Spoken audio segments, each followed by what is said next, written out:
தண்ணிக்கு என்ன செய்யுது?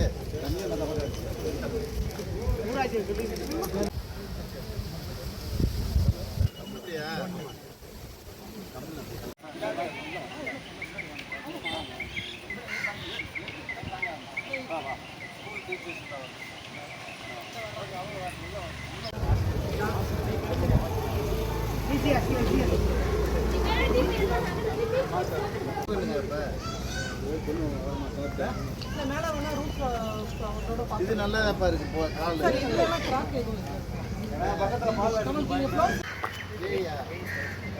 எப்படி போடலாம்?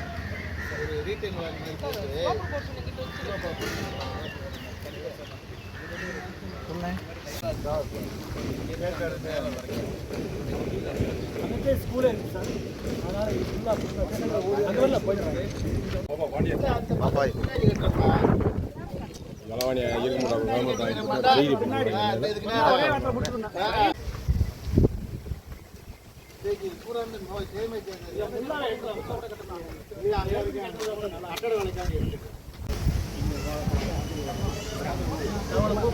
என்ன எடியர் லெவல்ல இருக்குது.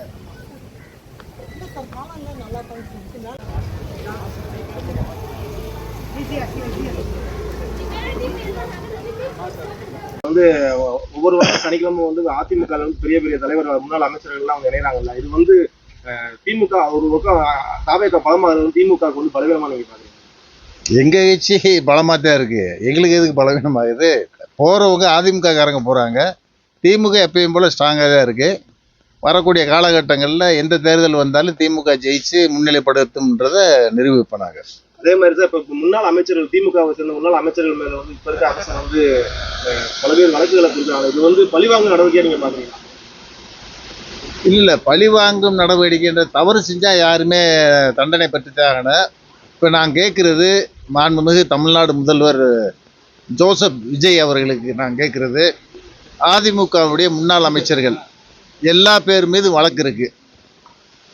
புதுக்கோட்டை விஜயபாஸ்கர் குவாரியில் ஒரு 500 கோடி ஃபைன் மட்டும் கட்ட வேண்டியது இருக்கு. இப்போ அப்படி இருக்கிறவர் உங்கள் கட்சிக்கு வந்தாராக்க அவர் மீது வழக்கு தொடுப்பீங்களா தொடுக்க மாட்டீங்களான்றது எங்களுடைய கேள்வி.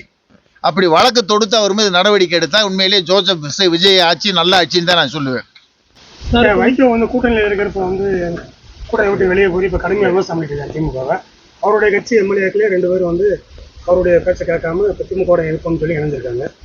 இப்போ அவருடைய விமர்சனம் வந்து திமுக மேலே கடுமையாக போயிட்டே இருக்கு. இது சம்மந்தமாக இல்லை, அவர் வந்து தேர்தலுக்கு முன்பு திமுகவை நல்லா புகழ்ந்து பேசினார். ஆஃப்டர் எலெக்ஷன் வந்து 2 எம்எல்ஏக்கள் திமுக பக்கம் போனதுக்கு அவங்க ரீசன் என்ன சொல்கிறாங்கன்னு சொன்னால், நாங்கள் உதயசூரியன் சின்னத்தில் நின்று ஜெயித்தோம், எங்களுக்கு எதுக்கு மறுதேர்தல், நாங்கள் திமுகவிலே இருந்துக்கிறோம்னு அவங்க பெருந்தன்மையாக சொல்கிறாங்க. பொறுத்துக்க முடியாத அண்ணன் வைகோ வந்து வசைப்படுறாரு. காலம்தான் பதில் சொல்லணும். சார், வேளாண் கடன் உதவி வந்து முழுமையா வந்து கொடுக்காம பாதி மட்டும்தான் பயிர்கடன். அதான் 75,000 ரூபா வாங்கினவங்களுக்கு முழு கடன், மற்றவங்களுக்கு 35,000 ரூபா தள்ளுபடின்னு சொல்றாங்க. ஆனா மாண்புமிகு தளபதி ஸ்டாலின் முதலமைச்சராக இருக்கும்போது வாங்கிய கடன், அதுக்கு மேல வட்டி எல்லாத்தையும் முழுமையா தள்ளுபடி பண்ணது மாண்புமிகு தளபதியினுடைய ஆட்சி. அது மாதிரி தான் விவசாயிகள் இப்போ எதிர்பார்க்குறாங்க. அதை மாண்புமிகு ஜோசப் விஜய் முதலமைச்சர் செய்வாரான்றது எங்களுடைய கேள்வி.